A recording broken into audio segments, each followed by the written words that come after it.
Hello, hello, and happy birthday, Pisces. It's your solar return. I hope you're making big plans, and if you haven't yet, make some plans. When it's your solar return, consider that your personal new year, okay? Grab it. Reflect on the last year. What worked? What didn't? What do you want to take forward? What don't you? Where would you like to be by next year, your next birthday? Dream some things up. Spirit is using the word make a discovery or two. Allow yourself to discover something that you're excited about. And remember that when you're discovering something, don't rush to put a label on it. Don't rush to try to make sense of it. Don't rush to try to file it somewhere, categorize it. Allow yourself to experience the wonder, because then you will continue to discover. That is something that they're saying, okay? The other thing that when I tuned into your energy today, what Spirit showed me was an oyster with a pearl inside. And they were saying, you know how a pearl is created is something like a grain of sand or some type of irritant will get inside of this live creature, right? And so as a means of protecting itself, it starts winding these beautiful pearlescent layers around the grain of sand, the irritant, the hurt, the source of the hurt, until it has created this thing that we consider a natural treasure. So, what have you made pearls out of, Pisces? And can you see the ways that those things that were irritating or painful, or things that felt even this is what I'm hearing, like a violation, like this never should have happened, and as that is fucking true.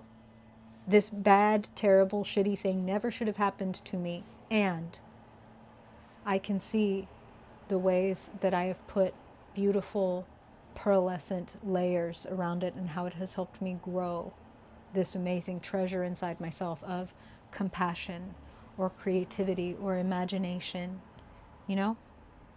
Okay, let's get into some cards. Let's get into the story of the month for Pisces. As always, Pisces, we will be taking a look at the past as it pertains to the present and the unfolding future, how the road ahead looks based on those past and present choices. We will get guidance from Spirit, straight up advice for you as you navigate the story this month. We'll look at the climate around you, what the key is to unlocking the month, all the potential for your best outcome. And of course, we will pull a persona card to see how you are showing up as the protagonist of your own story. What characteristics Spirit wants to highlight for you. The good, the bad, and the ugly. And see how you work within the story. So thank you, Spirit, for Pisces, Pisces Sun, Pisces Moon, Pisces Rising, Pisces in 12th house, dominant people spirit. The Transcenders, Spirit, what do they need to know in the month of March? For many of them, the month of their birth. Spirit, what do Pisces people need to know for their highest good? Any elements of the past as they pertain to the present and the unfolding future, Spirit. Anything that Pisces people need to know for their highest good in the month of March. Please show us what kind of energy they are working with, what's available to them. What do they need to know for their highest good, Spirit, and how can they unlock that highest good? That was quick. All right, let's go, Pisces. Perfect. Pisces in the month of March, Spirit. What do they need to know? Their highest good. Please show us the path for Pisces for their highest good. Wow, a lot of people. In fact, every water sign has had the Eight of Cups somewhere in their reading. So there's a lot of evolution and a lot of recognition going on right now. Talk about figuring out what an irritant was and how you have developed. Okay. You have quite a beautiful reading here. The only little bit of static that I see is you really need to trust yourself more, Pisces. I'm going to jump over to the key position. Two of Swords. Don't refuse information. Don't lock in on like, this is the one way to do it and that's it. And I'm like, I'm stuck here. This is it. And if it's not, this is it. It's like, it's this or it's that. And there's no other option. Spirit is like, there are actually way, way, way more options available to you. But being able to perceive them has a little bit to do with moving away from old toxic behaviors and habits that keep you from seeing how much is available to you, how very qualified you are, how very capable and creative. These are the things that I'm hearing, okay? You are showing up as the King of Wands. Nothing to do with sex and gender, everything to do with personality type. King of Wands is the king of the creatives, the king of energy. The difference between kings and queens. Queens are creators, they're community-oriented. Kings want their name on the marquee or the billboard or the book or the letterhead, right? Or the building. They are the directors. Creative director would be a good title for the King of Wands. So there is some conquering, there is some dominion available to you this month. I mean, just look at this. You got the World, you've got the Sun, you even got the Nine of Cups. All the satisfaction, all the acceptance is something else that I'm hearing. So if you are feeling in any way unseen or rejected by certain groups, there are people and places where you will be seen, embraced, adored, lifted. This is something else that I'm hearing, okay? Okay, let's jump to the past. The recent past. Some of you may still be in this phase on the way to the present moment, and some of you may recognize this as firmly in your past. Eight of Wands is a lot of activity. And I'm actually hearing there might have been for some of you like a little bit of an overload. Like maybe I put a lot of things on my plate, or I placed a lot of expectations on myself, or maybe I just went to a lot of parties and now like I'm blah, like I'm a little hungover, and I'm recognizing that there is a lot of stuff available to me, but there are certain habits and I'm going to say like comfort zones that are confining. And you're feeling this urge to leave them behind because there is this beautiful menu of Eight of Wands. You know, you're the King of Wands, right? So wands, ideas, exciting opportunities, they're all over the place. They're busting down the gates. Now, do you have the courage and the belief in yourself to believe that you don't have to go drinking from old, stagnant, limiting cups, that you can go out and seek your fortune? The Eight of Cups, you know, let's point out, Eight of Wands, Eight of Cups. The eights are related to strength and also to the star, because both of those cards are the major arcana eights, right? Number 8, number 17, which reduces to 8. So these cards have to do with strength, and they have to do with faith. And nothing takes more strength than having faith, right?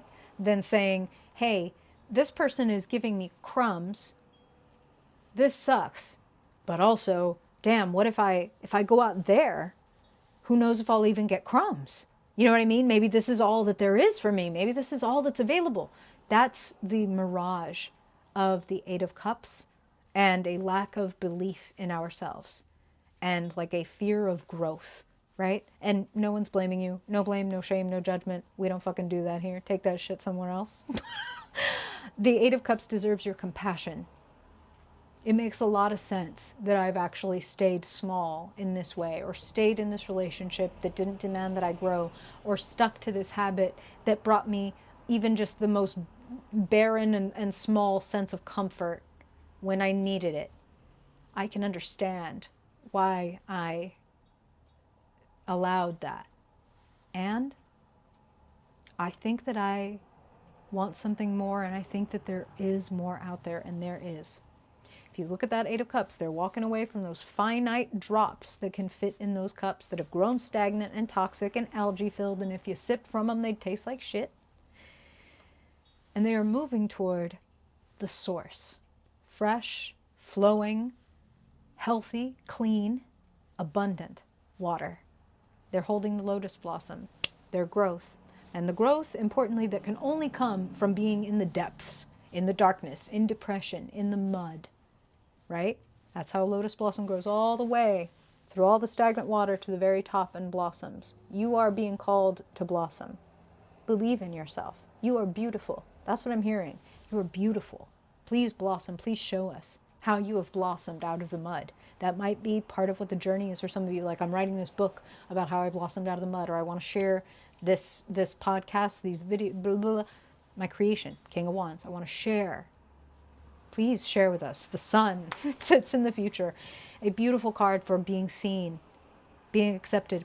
Most importantly and always first, accepting yourself. Your whole self. The irritant and the pearl that it created.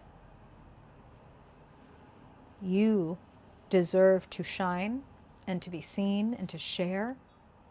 And people will love it. The world sits in the climate. What is around and available to you? Completion, graduation, like the completion of a long cycle. Long. 8 of Cups stuff leads to world outcomes. Okay? Walking away from stuff, no matter what that stuff is, that keeps us small, keeps us confined, keeps us in the clam, right? Or in the oyster. When we leave that behind, the world rewards our courage. It shows us this is why you came this far. This is why. And the sun comes on, the light comes on suddenly, and we can see ahead, and we feel positive, and we feel joyful, and we can feel possibilities that weren't there before. At least we couldn't see them. Not when the 8 of Cups, it's nighttime. It's darkness, like the star. Again, faith. Do I have faith that there is more out there for me? And can I go without being able to see it or hold it in my hand? Am I willing to go even if I can't be sure? If nobody can guarantee me? Love of your life when you walk away from this crappy relationship, or the joy of a sober and clarified life if you leave behind this habit, or whatever.